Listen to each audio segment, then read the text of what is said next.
Another Haitian folklore. That was so creepy. Okay, today's folklore has no demons, no crazy stuff, right? It's a good folklore. Pristine and simple. It's called The Case of the Uncooked Eggs. It's kind of like the magic beans, but with more logic than magic. All right, so there was a poor woman, and we're gonna name her Martha. And Martha lived in a small hut on the side of a town, and we're gonna call the town that she lives in Gonaive. Gonaive is a special city in Haiti. One day, a soldier's walking through the town, and he sees Martha, and he basically asks her for some lodging. You know, can I stay at yours for a day or two? And Martha's like, yeah, sure, no problem. And we're gonna call the soldier Elon, after exactly who you think. So Martha offers great lodging to Elon, and she feeds him and she washes his clothes. He has a wonderful time there, and he's so grateful for her services that when he leaves, right before he does so, he gives her 3 large eggs and he departs on his way. Martha takes a look at the eggs, and she was about to cook him to make herself some food, but then she sees that they're like longer on one side. So she's like, no, something, my ancestors are telling me something bigger is here. So instead, she doesn't cook them, and she just waits for them to hatch into whatever animal they're going to hatch into. And huzzah, 3 days later, they hatch into 3 large red hens. And so she's like, oh, word. So she sells the 3 red hens for $5. And remember, this is all the way back in the days when people actually had a decent quality of living or something. I don't know. And so she sells them for $5. With the $5, she buys 2 little pigs. Cute. With the 2 little pigs, she trades them for a goat. And with the goat, she trades it for a cow.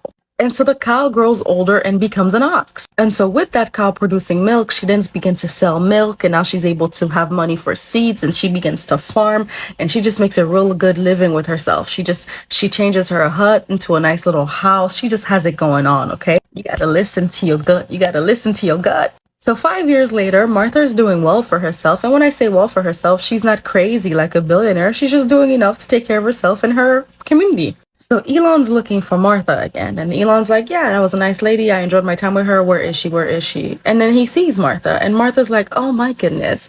Boy, I'm so happy to see you. Thanks to you, my life has changed.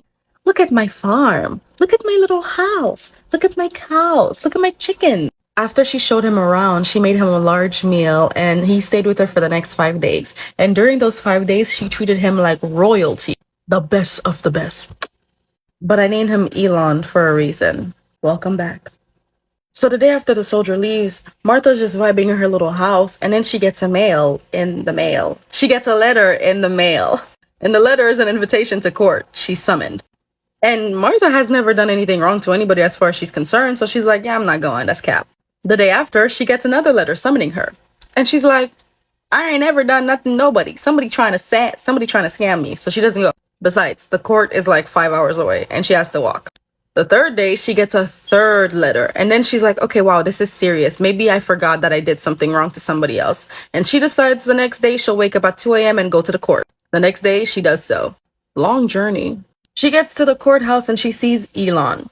That's right, Elon is suing her because he wants half of her fortune. He goes to the judge and he's like, this is the story that happened, and it all happened because I gave her these 3 eggs. That being said, I deserve half of her fortune. And the lady's like, but that doesn't make any sense. I could have done anything I wanted to those eggs. Besides, it's mine. You didn't give me my fortune. You just gave me those 3 eggs. And so they go back and forth and back and forth and back and forth. And after the first day of court, no decision is made. So Martha gets a lawyer, and so does Elon. And Martha's in great distress because really, come on, man. She treated you like you're doing too much. Like, get maldition. Maldition is like bad luck or a bad curse. And that's one of the 2 Haitian terms of the day. And maldition is often used like when you be talking to your people and you be like, yeah, my mom is mean to me sometimes. And they're like, what? You're talking bad about your mother? Get maldition. Anyway, for the next week, the lawyers go back and forth, proving each other's case, proving each other's points. And on Thursday afternoon, the judge says, okay, we're going to be making our final decision on Monday. So on Monday, we'll meet back at the court and we'll make her decision. So Martha is scared because Martha really thinks that she's about to lose almost everything she has to this soldier. So as Martha's walking home, she sees a malheureux. Second Haitian term of the day. So malheureux stems from the French word malheureuse. And it has 2 words in it. Mal, which is bad, heureuse, which is the ability to have content. So basically, bad content or unhappy. But it really means someone whose quality of life is completely, utterly shit. No, it's really sad. But anyways, so there's this Malay. He's homeless and he goes to her and he's like, ma'am, do you have any food? Can I have anything from you? A little some, please, please, please. I'm gonna redo this scene, but I'm gonna do it how Haitians actually beg and ask for pity. Ma'am, please, do you have a little food, please? A little food for me, please, please, ma'am, please. And she's like, no, I don't have anything. I don't know what I will have tomorrow. I'm being sued for this, that, and the third. And as Martha begins telling the poor guy the story, the guy's like, oh, that's easy. Let me help you out.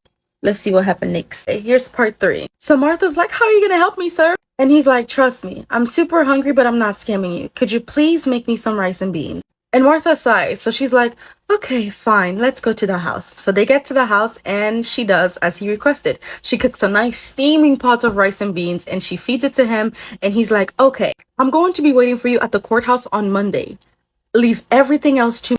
And she's like, but how do we know? Like, how do I know? Like, I'm like,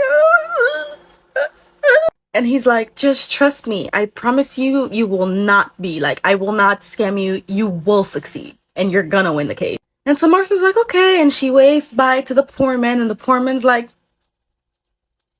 and on Monday, she wakes up and does the 5-hour journey back to the courthouse where Elon, the judge, and everybody else are waiting. So Elon's lawyer starts, yappa, yappa, ya, this capitalism, capitalism, money, money, money. And the judge like,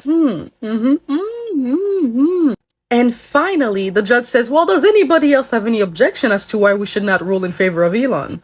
And Elon, like the smug asshole he is like, but then the guy, I should have given a name. It's too late. Robert. So we're going to call him Robert. But then Robert's like, sir, I have something to say. And the judge is like, you poor man. What could a poor man like you have anything to add that's valuable to this?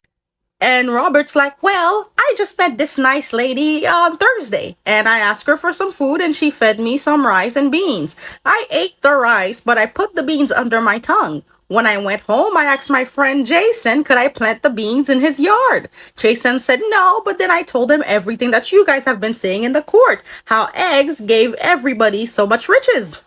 And so, Jason, having understood that the laws of physics are broken, let me plant the beans in his garden. And Jason's now keeping an eye on the beans because maybe it'll sprout and give me a cow and a new house. Because that's what Elon is saying, right? He's saying that the eggs gave this woman the hut, the house, the cows. And so I'm hoping the beans could do the same for myself.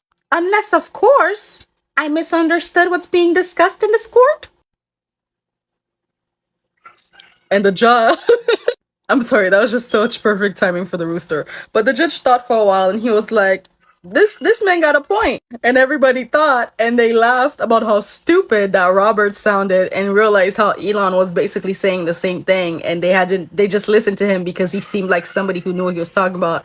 And the court ruled in favor of Martha. So Martha got to keep everything that she owned and Elon got to keep none of it because it's Martha's and not yours.